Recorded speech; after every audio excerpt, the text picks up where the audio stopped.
우리가 신앙적으로 보면은 끝이라고 하는 개념이 다 끝났다. 이제 모든 게 다 완전 끝이면은 끝 이유는 없다고 보는 거잖아요. 용어상으로, 의미적으로. 근데 기독교 세계관 속에서 종말에 관한 거를 얘기할 때 끝 이후의 우리의 삶이 있잖아요. 그 영생이라고 하는 게. 그래서 종말론보다는 추세가 이제 이러한 주제를 다룰 때 내세론으로 이렇게 많이 얘기합니다. 근데 용어적으로는 그냥 에스카톨로지로 그냥 씁니다. 종말론이야 내세론이야 관계없이. 그래서 종말론으로 얘기해도 그냥 우리들은 그 내용만 이렇게 좀 받아들이면 되고 큰 주제 흐름 속에서는 끝은 아니니까 우리 내세가 있으니까 내세론으로 이렇게 주제를 많이 성경 신학자들이 바꿔서 얘기하는 경향들이 지금 막 생겨서 이런 것들도 여러분들이 내세론은 뭐죠? 종말론은 많이 들었는데 그렇지만 이렇게 바꿔서 생각하시면은 되겠습니다. 자, 종말이 언제가 종말입니까?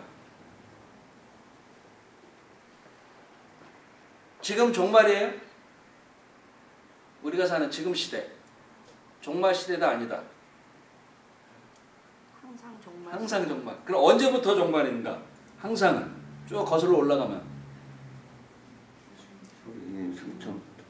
예수님의 승천부터. 예수님이 지금이 말세다라고 얘기를 하셨어요. 종말의 때.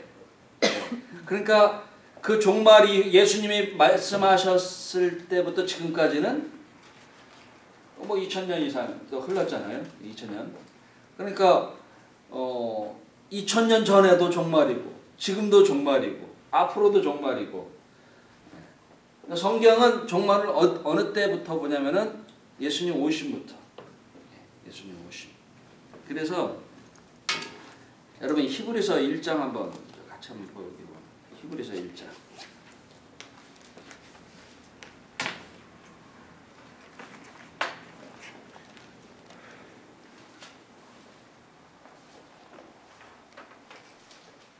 장 2절 같이요. 시작.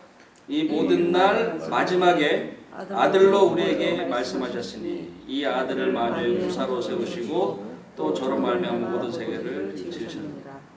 하나님이 옛적부터 구약시대 때부터 복음에 대해서 예수 그리스도에 대해서 말씀을 하셨는데 지금 히브리서를 기록한 저자가 마지막에 아들로 우리에게 말씀하셨다.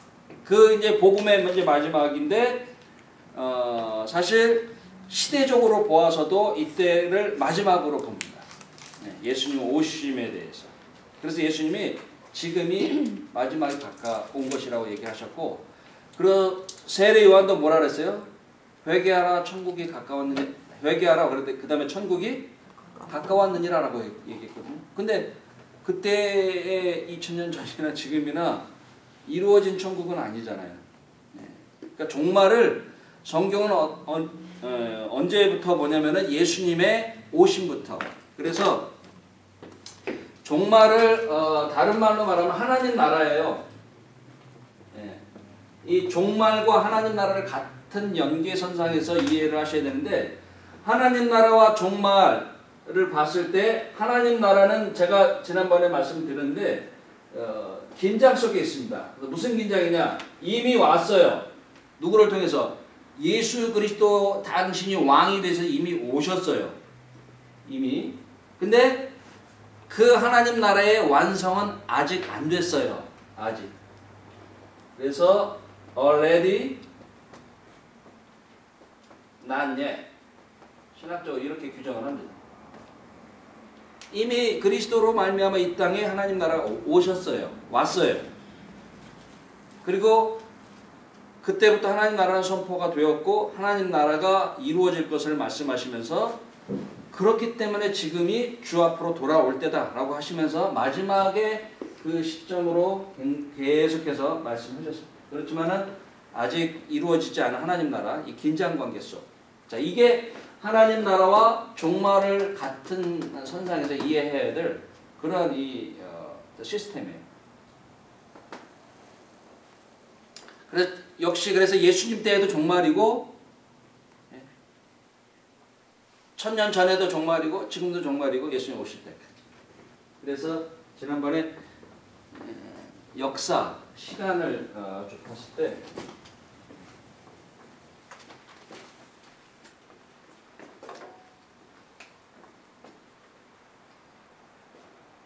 이런 도식으로 이제 성경의 시간, 역사관을 이해하시면 좋습니다. 예수님이 오셨어요. 그래서 이렇게 요걸 뭐로 이해하고 계십니까? 요거 십자가를. 예수님 오심, 죽으심. 요거는요. 들어보셨어요? 요거 동그라미? 요걸 부활이라고 합니다. 왜냐면은 무덤이 제껴졌을 때 무덤의 모습이에요. 그래서 보통 이렇게 표시를 많이 해요. 신학자들이.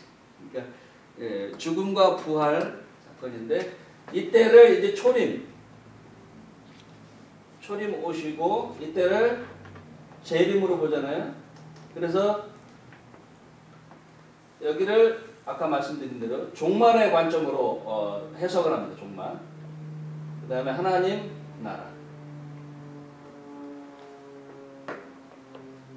그리고 조금 이따가 나중에 배우겠지만은 요거를 천년 왕국설에 세네 가지 되지만 요거를 무천년설이라고 합니다. 요 기간을, 그래서 기간 전체를 같이 보는 거예요. 초림부터 예수님 재림 때까지를 종말의 관점으로 성경 계속 말을 하고 있고, 그래서 사도 바울도 때가 가까웠다. 재림을 준비하라. 그리고 이제 하나님 나라. 그다음에 이것이 물론 이제 하나님 나라가 아까 얘기했지만 이거는 이미와 아직의 긴장 관계 속에서 표현할 때 하나님 나라는 여기부터도 시작이 되는 거죠. 하나님 나라가. 그리고 이제 천년 왕국이 같이 맥을 같이 하면서 이렇게 쭉 이어져. 무천년설. 그래서 이런 관점으로 볼 때 종말론은 크게 두 가지입니다. 개인적 종말이 있고 우주적 종말. 그러니까 개인적 종말은 우리 개인이 맞이하는 종말, 죽음, 부활, 이런 거. 그 다음에 이제 우주적 종말은 일반적 종말이라고 해요. 일반적 종말. 우주가 어떻게 될 것인가, 우주의 마지막은 어떻게 될 것인가에 대한 이러한 관점으로 보는데, 개인적 종말은 말 그대로 죽음을 이제 일반적으로 표현합니다. 개인적으로 맞이하는 종말이니까 죽음. 근데 죽음을 이제 해석하는 게 철학적으로, 의학적으로, 우리는 어떻게 또 받아들여요? 우리는 어떻게 해석합니까? 죽음을 우리는 신학적으로, 성경적으로, 신앙적으로 이렇게 또 죽음을 묘사하잖아요. 그리고 뭐 다른 종교는 그 종교의 관점으로 또 보는데, 우리는 다 말할 수가 없고, 성경에서 말하는 죽음을 뭐라고 얘기하느냐. 죽음이 뭡니까? 죽음은 끝이다, 아니다. 죽음은 끝의 개념이 아니에요. 그렇죠? 죽음은 분리의 개념으로 일단은 정리를 해주셔야 돼요. 분리. 그러면 어떻게 분리입니까? 영혼과 육체의 분리죠. 영혼과 육체. 자, 요 죽음에 관한 요 영혼과 육체의 분리의 개념으로 뭘 이렇게 또 연결해 두시면 좋냐면은, 인간의 구성 요소. 2분설이냐 3분설이냐. 여러분 죽을 때 3분설로 분해된다고 생각하시는 분 아무도 없죠. 뭘로 분해가 돼요? 영혼과 육체가 분리된다지. 정신도 어떤 혼과 영과 육과, 어떤 사람도 관절, 골수까지 얘기하는 사람이 있어요. 뭐 수많은 그 분리되는 게 인간의 구성 요소가 있다고 하는데, 성경은 전체적인 맥락에서 볼 때 인간의 죽음을 영혼과 육체. 그렇기 때문에 인간의 구성 요소도 두 가지로, 영혼과 육체. 혼도 표현을 하죠. 정신도 표현하고 또 뭐도 얘기합니까? 마음도 있고 생각도 있고 여러 가지가 있어요. 그렇지만 그게 이 안에다 포함되어 있는 부수적인 표현 방법이지, 주는 영혼과 육체. 어쨌든 그런 것들은 우리들이 좀 나중에 설명하기로 하고요. 분리입니다. 분리. 영혼과 육체의 분리. 그러면은 삶은 뭡니까? 삶은 영혼과 육체가 결합되어 있는 그 상태가 삶이잖아요. 삶, 인생, 생명. 죽음이라고 하는 거 이렇게 간단히 표현할 수 있습니다.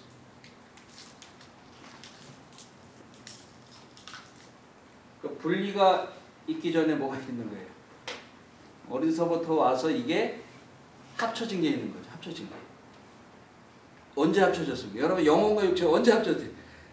육체는 부모의 결혼을 통해서 육체가 형성이 되잖아요.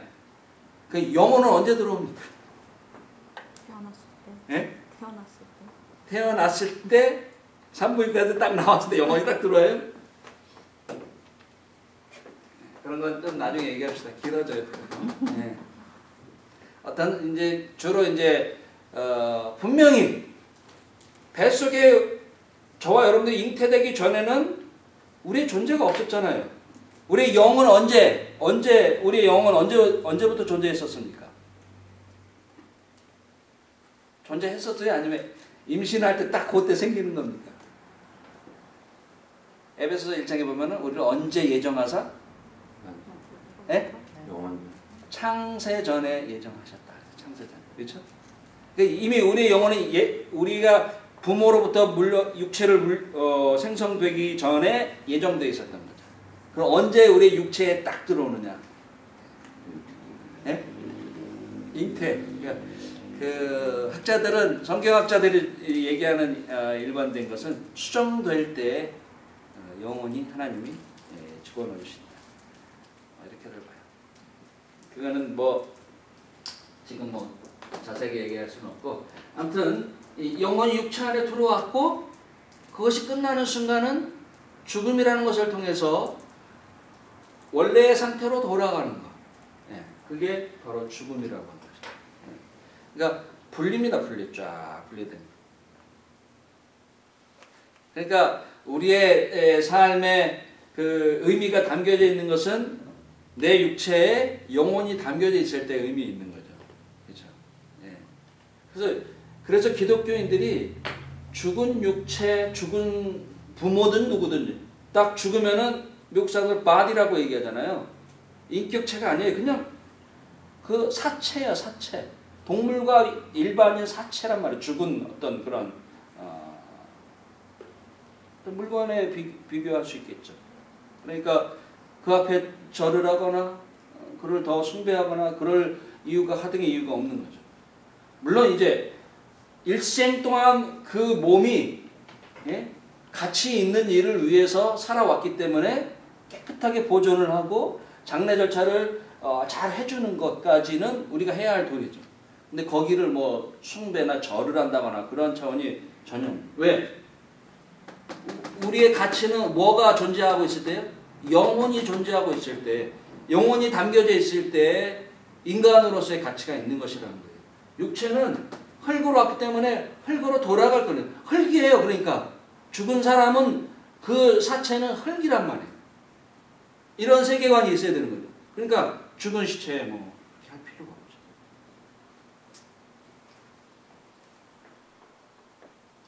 그러면 죽어야만 되는 이유가 있어요. 죽어야만 되는 필연성이 있습니다. 두 가지가 있는데 첫째는 뭡니까? 왜 죽어야 됩니까? 그거는 혹시 여기서 죽기 싫으신 분 계세요? 제가 어제 카톡으로 많은 사람들 사진 이렇게 비교된 거 63년도하고 2014년도에 찍은 두 사람의 종생 보셨어요? 카톡으로 보내드린 거? 봤어요. 그거 쫙 보내세요. 그러니까 사람들이 그거 보고 한참 생각. 저는 이제 그거를 페이스북에 올라온 거 보고 한참 생각했어요. 새파랗게 20대 한 22살, 3살쯤 때인 것 같아요. 아주 지금 봐도 그 사진이 지금 같아요. 똑같은 장소에서 흑백으로 하는 컬러로 찍었는데 할아버지 할머니가 돼도 똑같은 자세를 가지고 포즈로 사진을 딱 찍었어요. 그거 보면서 늙어야 되는 이 슬픔. 예? 장로님 20대 때 어떻게 생기셨어요? 아주 뭐 최고였겠죠. 전성기. 예? 그렇지도 않았어요?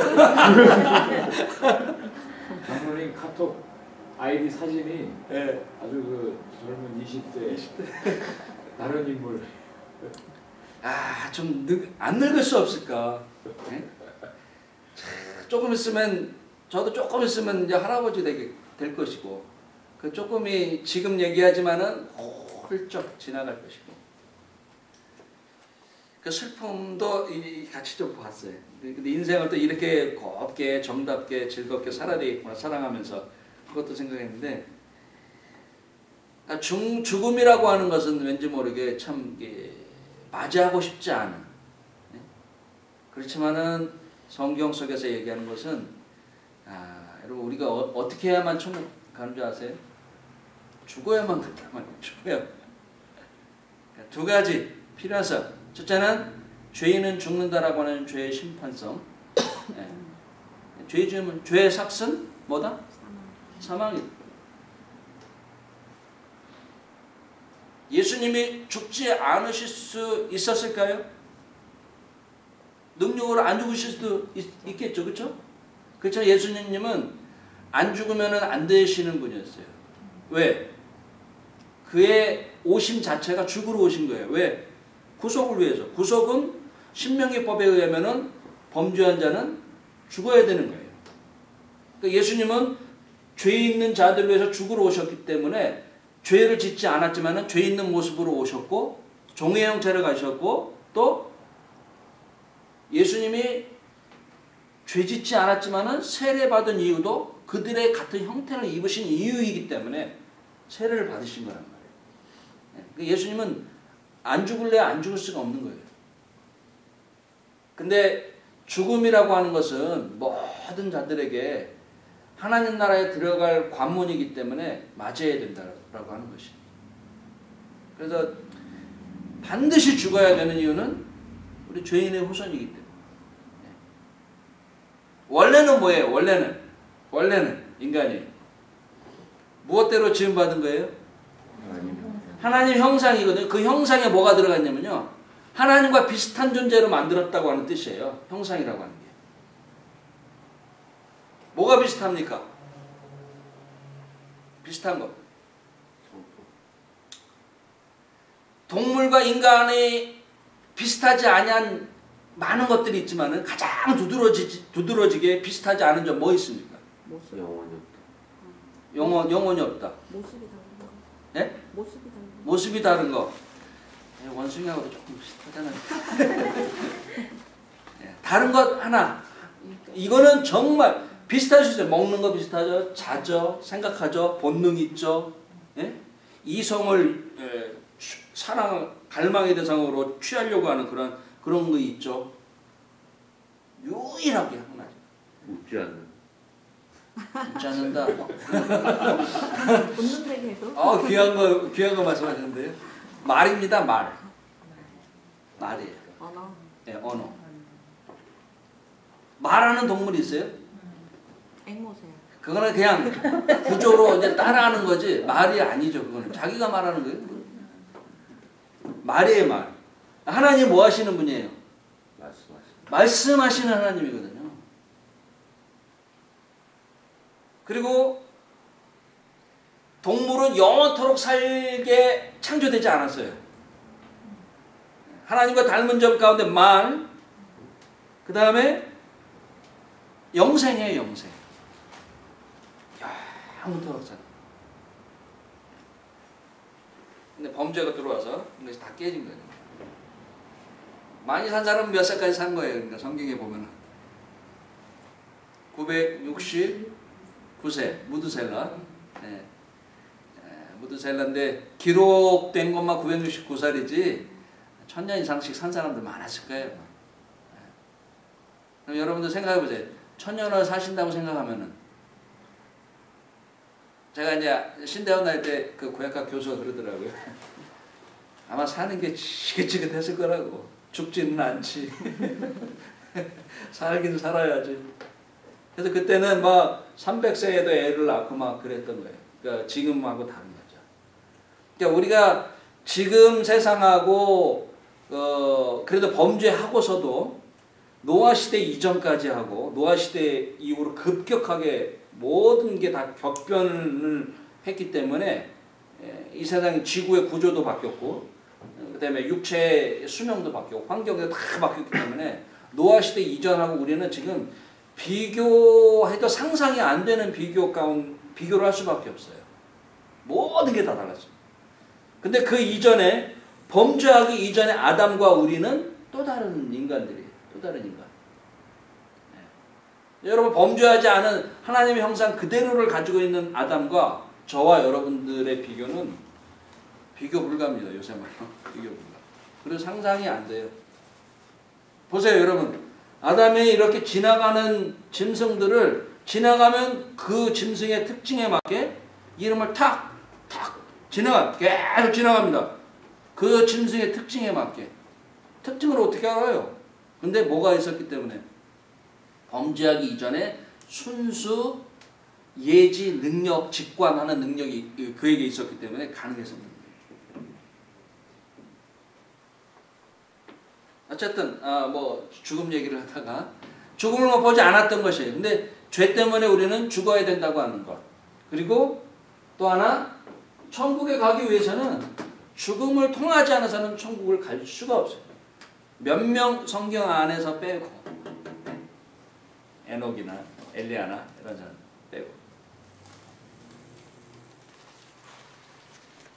근데 이제 그 중간기라고 하는 게 있잖아요. 중간기. 우리가 죽어요. 그리고 부활을 합니다. 부활하기 전까지 몸 어디에 있느냐? 그 과정을 중간이라고 해요. 여기까지. 우리가 어느 시점에 지금 여기 산다면은 여기서 우리도 죽잖아요. 죽는단 말이에요. 그리고 예수님 재림 때 부활하잖아요. 부활한단 말이에요. 그리고 요 기간, 그리고 여기 이제 영생에 들어가잖아요. 하나님 나라에서. 그리고 이 기간을 중간기라고 한단 말이에요. 중간기. 이거를 해석하는 여러 가지들이 있어가지고 우리들이 헷갈리고 막 그럴 때가 있어요. 어떤 사람은 이거를 천국이 아니고 낙원이다 이렇게 말해요. 낙원. 그 다음에 누가복음 16장에 보면 아브라함의 품이다 이렇게도 얘기를 한 사람인데 이거는 성경 전체와 맥락에서 해석이 참 안 맞는 부분이에요. 그러니까 이게 중간기를 가장 발전시키고 극대화시킨 게 뭐냐면 천주교란 말이에요. 천주교에 이거를 림보라고 했네요. 림보라고 하는데 그 사람들이 얘기하는 림보는 중간기를 선조 림보가 있고요. 유아 림보가 있어요. 이런 것 때문에 이제 기독교에서도 중간기가 있는 거구나 하고 이것 때문에 혼동을 일으킨단 말이에요. 그래서 유아 림보는 영세받기 전에 아이가 죽었어요. 영세받기 꼬마 아이가. 그 얘가 천국에 못 간다는 거예요. 얘는. 그리고 전체적으로 봤을 때도 사람이 죽으면은 믿음이 모자란 사람은 확신할 수 없다는, 이 사람이 천국에 갈지 지옥에 갈지. 그 사람이 일단은 죽으면 가서 머물고 있는 것이 중간 장소래요. 림보. 그 림보에서 뭘 하느냐? 성경 공부도 하고 뭐 수양도 해가지고 테스트를 한다는 거예요. 그래서 거기 성경 공부 시험에서 합격하면은 천국을 가고. 이거 우스갯소리 같지만 이 사람들은 그렇게 주장을 합니다. 근데 이거 말도 안 되는 소리죠. 그러니까 이런 림보에 관한 교리들은 우리들이 뭐 그렇게 신경 쓸 필요가 없어요. 우리들이 죽으면 어떻게 되는 거예요? 바로 하나님 나라 가는 거죠. 위로하면서 목사님이 장례 가가지고 여러분 우리 집사님은 지금 아브라함의 품에 낙원에서 지금 대기하고 있을 거면 이렇게 설교하는 건 없잖아요. 그러니까 림보 교리는 우리들이 크게 신경 쓸 이유가 없는 것이에요. 그러니까 하나님 나라로 가고 그리고 뭐 불신자는 지옥 가는 거예요. 림모가 그러면 연옥이에요? 네, 연옥 교리하고. 근데 연옥에서도 이 사람들이 이렇게 좀 나눠요. 림보로 선저 림보, 유아 림보 해가지고 예수 그리스도 이전에 있었던 구약의 사람들이 머무는 곳. 연옥. 그래서 연옥에서 그 시험 친다고 하는 게 그런 게 있는 거예요. 그리고 그 바티칸 성전이 아니라 뭐라 그러죠? 그 사람들? 뭐라 그래요? 그 짓는 그 사람들. 예? 성당 지을 때도 그때 어떻게 했어요? 면죄부 팔았잖아요. 연옥에 있었던 당신들의 조상들의 그 천국 입성을 위해서 당신들이 연복에 돈을 헌금을 사가지고 헌금을 그 연복에 넣어서 그게 동전이 딸랑거리는 순간에 연옥에서 천국으로 간다. 이거 만들었잖아요. 교리를 그렇게 만들고 교리를 또 그 재물 축적을 해서 그게 또 써먹었다. 말도 안 되는 거예요. 천국은 중간을 이야기하는 그런 표현들이 없어요. 그냥 다만 예수님이 말씀하신 아브라함의 품 이것도 다 비유예요. 비유지 진짜 거지하고 나사로가 있었어요? 아니란 말이에요. 비유란 말이에요. 이제 이런 게 이제 개인의 이제 개인적 종말을 얘기할 때 죽음을 이런 식으로 이제 표현을 하고요. 그다음에 이제 우주적 종말 이거는 일반적 종말인데 이거는 우주적 종말은 재림을 빼놓고선 얘기할 수가 없어요. 재림.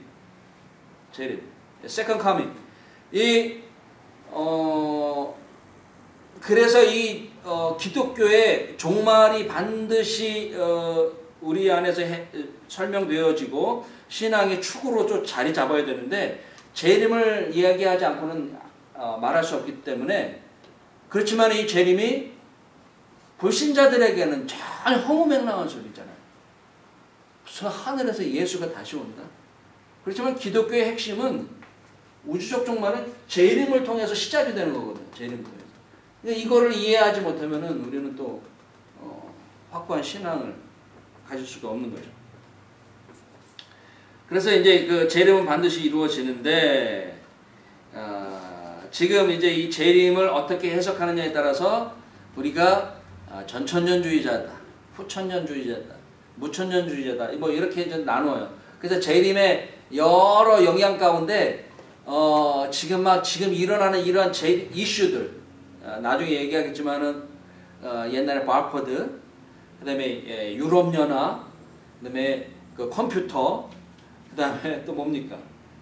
지금 이 유로화도 그런 종말의 관점으로 해석한 점도 있고 최근에는 뭐까지 있었어요?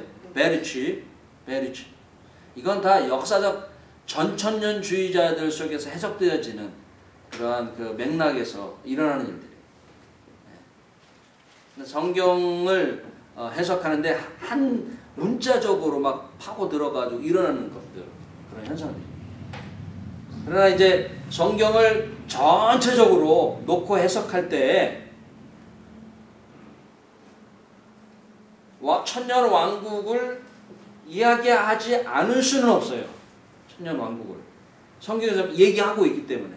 근데 어떤 관점으로 천년 왕국을 이해하는 게 가장 건전하고 성경 전체의 맥락과 비슷하냐?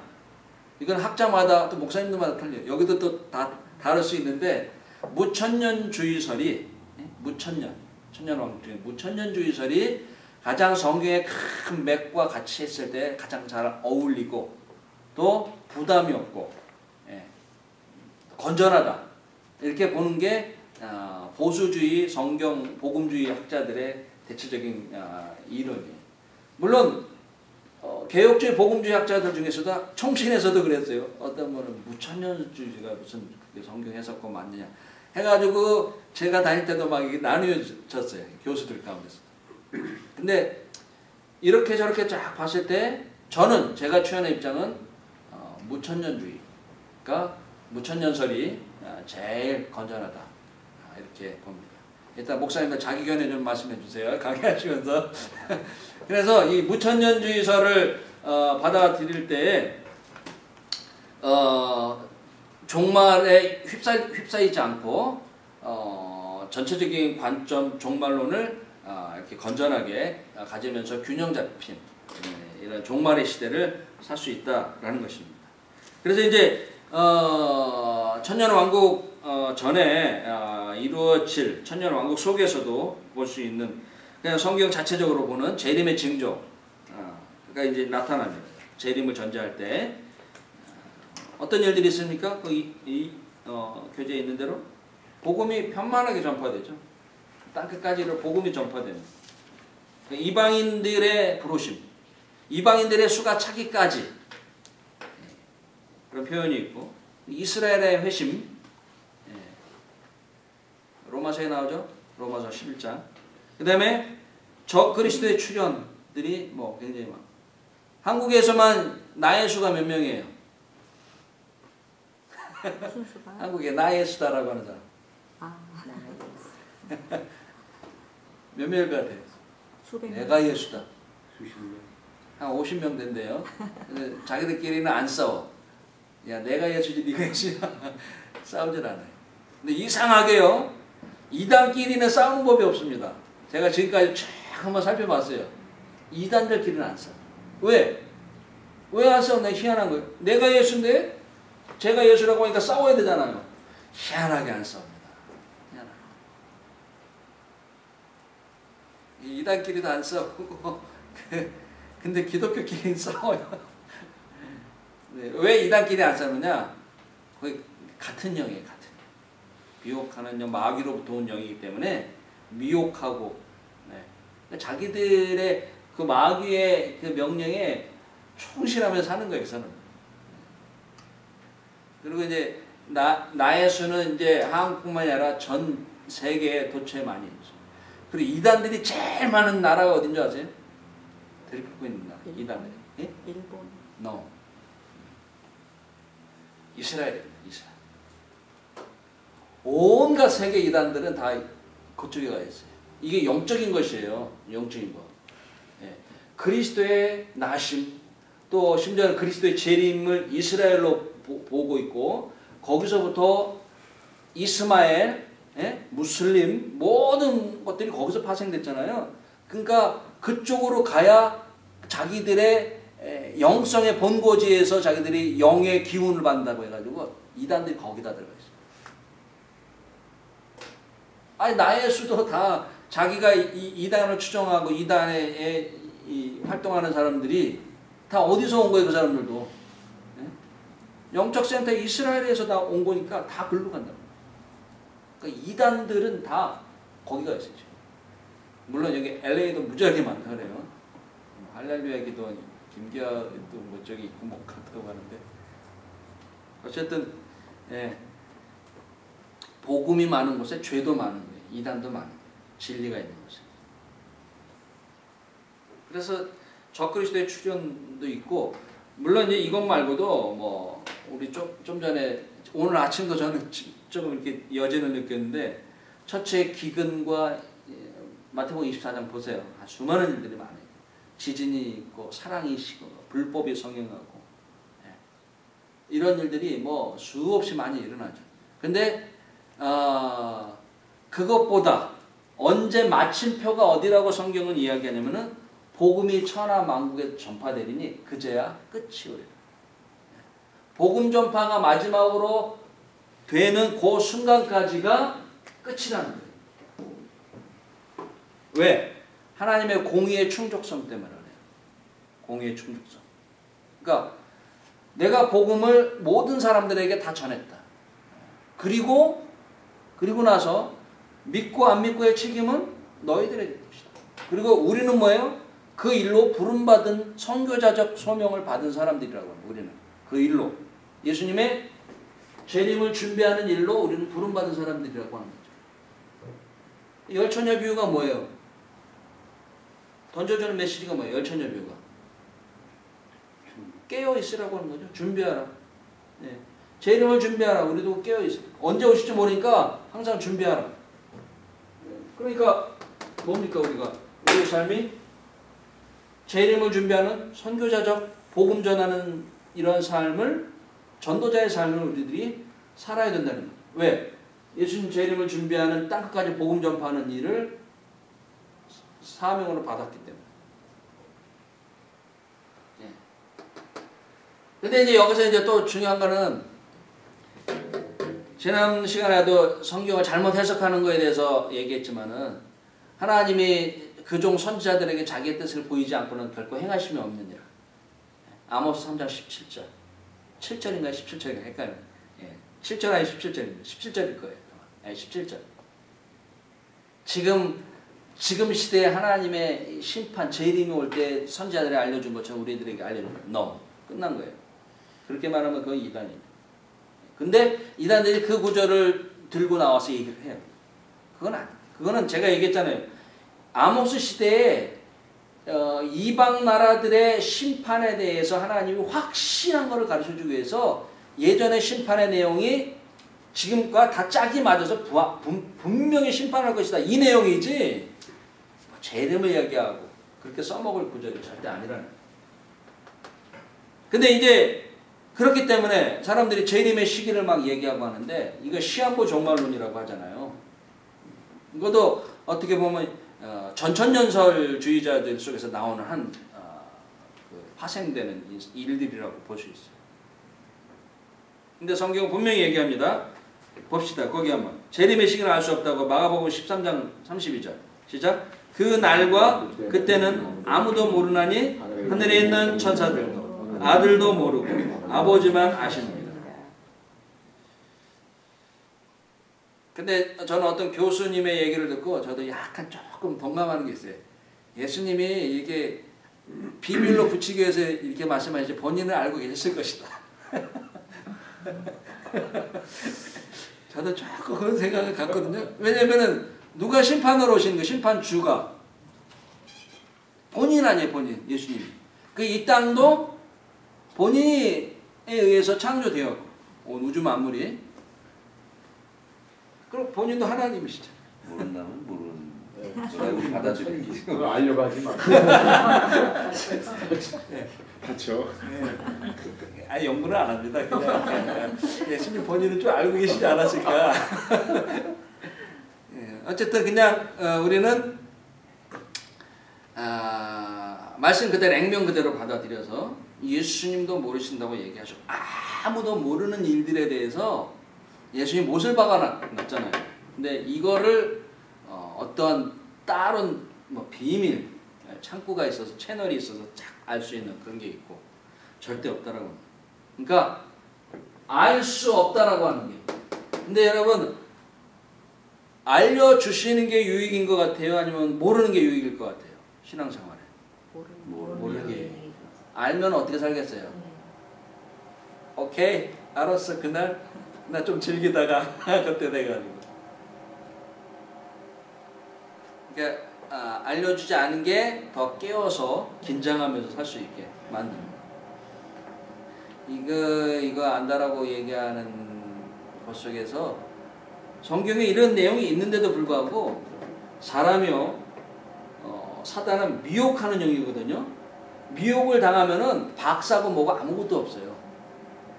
이단들에 가면은 누가 그 핵심 멤버들인지 아세요? 맨 앞에 앉아 있는 사람들, 의사, 교수, 학자들, 이런 사람들이 맨 앞에 앉아.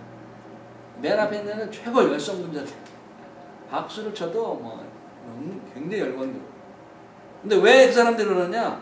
미혹을 당하면은 어찌할 수가 없어요. 모든 게 다 그냥 끌려가는 게 끌려가는. 시험도 시험을 딱 받으면은 야고보서 1장 15절에 뭐라 그랬어요? 욕심이 잉태한 자 죄를 낳고 죄가 장성한 자 사망을 낳느니라 라고 했잖아요. 너희가 이 시험에 끌려 그렇게 된 것은 너희 욕심 때문에 그랬는데 너희가 미혹을 받아서 끌려간다라고 했을 때 그게 낚시용어예요. 낚시용어. 한번 낚싯바늘에 딱 꽂히면 어떻게 됩니까? 낚싯바늘은 예수님 시대 때나 지금이나 똑같아요. 걸리면은 빠져나오지 못하게 그런 구조로 만들어져 있죠. 이렇게 돼 있잖아요. 한번 걸려들면은 빠져나오면 이게 다 살이 뜯겨 나가는 거예요. 그래도 고래도 줄 하나로 잡습니다. 고래도 한번 딱 되면은 그 고래도 꼼짝 못해요. 그 줄 하나에. 그러니까 시험이 마귀의 시험이 뭐냐면은 한번 걸려들면은 미혹돼 가지고 걸려들면은 빠져나오지 못한다는 거예요. 아무리 뭐 그 전에 자기가 길고 날고 그리고 성경 학자더라도 안 되는. 얼마 전에 개신교회 미국에 아주 한 3만 명 교회인가요? 중부 쪽에 그 목사님이 캐톨릭으로 갔더라고. 나는 이 교회하고 캐톨릭 간다. 희한하네, 희한. 근데 미혹되면은 누구도 빠져나올 수가 없는 거예요. 그게 이제 재림 때 일어난다고 하는 것이죠. 자, 그리고 이제 재림, 예수님의 재림에 대해서도 우리들이 좀 알아야 되는데 인격적인 재림이다. 예.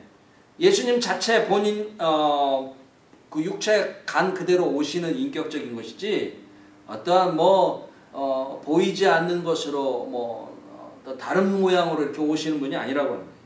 육체적으로 그대로 오시고 보이게끔 오시는 거예요. 보이게끔. 하늘로 올리우심을 본 그대로 오신다고 했거든요. 그대로 오시는 거예요. 그리고 언제 오실지 모르는 거죠. 돌발적인 것이에요. 돌발적인 거. 내일 올 수 있을까요? 네? 근데 이거는 아셔야 돼요. 재림의 끝이 복음 전파가 마지막으로 됐을 때 오기 때문에 내일은 안 오십니다. 제가 봤을 때. 근데 이렇게 말하는 것도 조심스럽지만은 복음 전파의 관점으로 봤을 때 아직 복음 듣지 못하는 족속도 많거든요. 그런 관점. 예전에 제가 이제 홍정희 목사님이 강하게 그렇게 말씀하시더라고요. 벌써 한 10년 이상 됐을 거예요. 그분 1월 1일 설교를 딱 하시는데 올해도 예수님은 안 오실 것 같습니다. 이렇게 얘기를 하시더라고요. 왜? 우리는 아직 전 세계 복음 전파가 되지 않았기 때문에 아직 예수님은 안 오십니다. 근데 그렇게 말하는 것이 좀 위험스러운 거예요, 사실.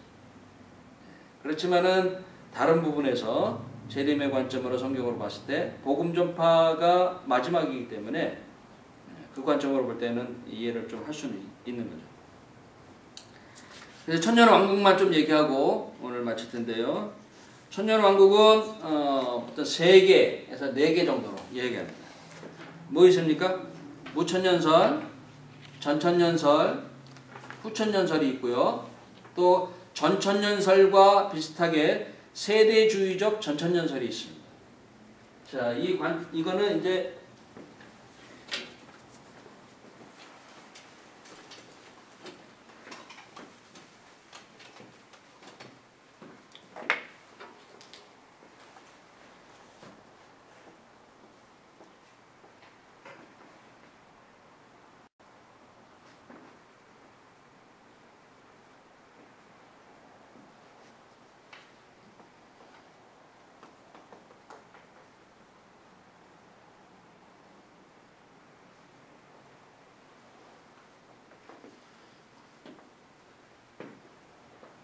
자, 창조 시대가 왔고요. 무천년설은 뭐냐면 아까 얘기했듯이 예수님 초림부터 재림할 때까지의 과정을 천년왕국이라고 보는 거예요. 그러니까 문자로 해석을 하지 않는 거예요. 문자 그대로. 천년, 지금은 뭐 100년 지났다, 200년 지났다, 지금 뭐 900년이다. 이렇게 해가지고 천년이 딱 차면은 예수님 오신다. 그런 관점이 아니라 상징으로 보는 거예요. 숫자는. 그래서 초림부터 재림까지의 이 기간을 천년왕국으로 보는데 여기에 이제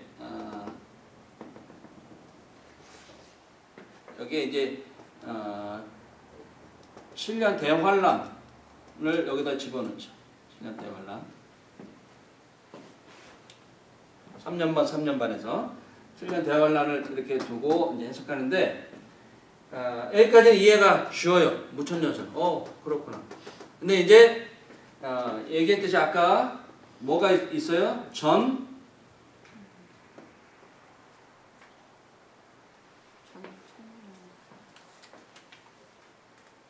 전천년설. 천년설. 그 다음에 후천년설이 있단 말이에요.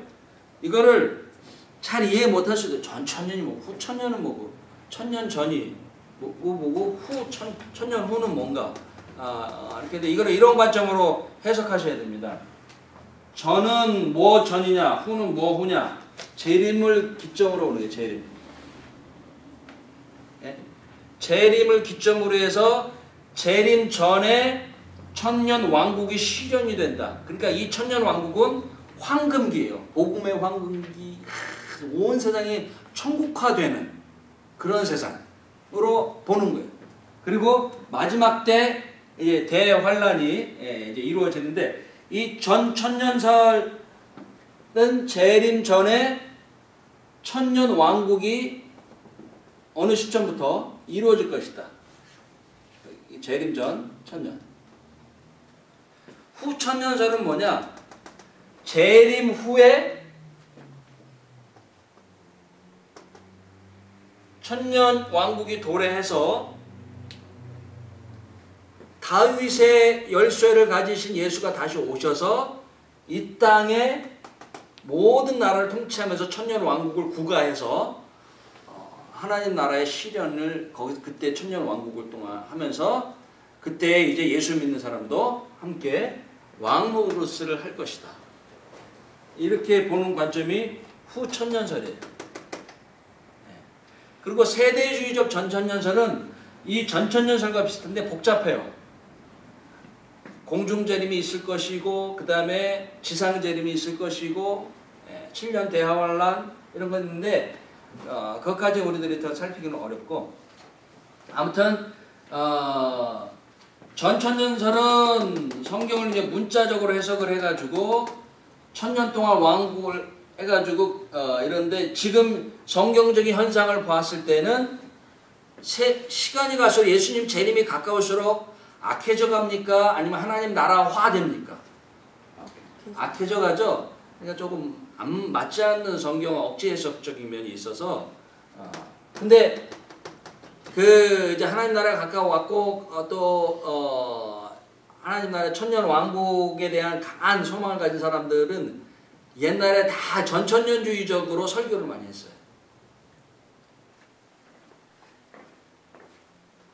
그래서 그런 것들은 이런 전천년, 후천년, 뭐 세대주의적 이런 것들은 재림 전후로 구분이 되는 것에 대해서만 하시고, 그 다음에 지금 우리들이 가지고 있는 거는 무천년주의가 성경적으로 가장 건전한 성경 해석, 종말관이다. 이렇게 보시면 됩니다. 그 재림 후는 이제 천국과 지옥으로 심판대 앞에서 예수님의 심판이 있고 이렇게 됩니다. 요게 이제 천년 왕국의 관점입니다. 그런 거는 이제 요한계시록 20장을 어떻게 보느냐 해석하느냐의 관점에서 나눠지는 거예요. 천년설이. 이런 거는 이제 여러분 교회 목사님들과 함께 좀 더 배우시고 정립을 더 자세하게 하실 수가 있습니다. 지금 666, 베리칩 이런 것도 혼란에 빠질 이유가 하나도 없는 거예요. 뭐 유로왕, 어떤 사람은 이제 천주교가 또 적그리스도가 되어가지고 천주교가 된다, 뭐 이런 주장도 있고 많이 있는데, 그거는 그렇게 나타나는 하나의 현상이지, 그거를 통해서 666 표를 받는 것이고 우리가 통제받는 것이고 그건 아니라는 거죠.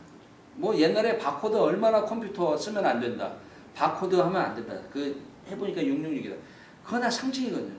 베리칩도 그게 경제적인 거, 의학적으로 그렇게 봐야지, 베리칩 들어가가지고 그거 뭐 그게 왜 통제가 된다, 뭐 굉장한 주장이 많았다. 이것도 다 이런 잘못된 건 아니라 저런데 이제 치우친 종말론의 한 분야라고 하는 것이, 잘 균형적으로 해서 지금도 얘기해요. 베리칩 지금도 얘기하는 사람 굉장히 많습니다. 목사님들 얘기 많은데, 지금 베리칩 얘기가 어때요? 줄어들었죠? 좀 이제 없어져요. 이런 것도. 또 근데 베리칩보다 200배 더 훨씬 더 강력한 게 지금 뭐 미국 정부에서 그거를 개발을 이미 예전에 했대요. 네. 그럼 베리칩은 또 뭐가 되는 거예요? 그러니까 그런 것들이 혼란에 휩싸이지 마시고, 지금 종말 시대를, 기독교 세계관을 가지고 종말 시대를 사는 지금의 믿음의 성도의 삶의 방법은 무엇이냐? 뭡니까? 깨었다. 깨어 기도하고 현실에 충실하는 거예요. 직장생활 충실하게 하셔야 돼요. 내일 지구의 종말이 오더라도 나는 뭐한다? 한 그루의 사과나무를 심는다고 하는 것처럼 충실하게 하루하루를 복음대로 사는 거예요. 선행을 하고 말씀도 똑같이 사는 거예요. 어떤 뭐 다른 어떤 것을 통해서 뭐 하려고 하지 아니하고 그것이 건강한 신앙생활이고 기독교 세계관 속에서 종말을 가진 자세다. 그렇게 볼 수 있는 것입니다.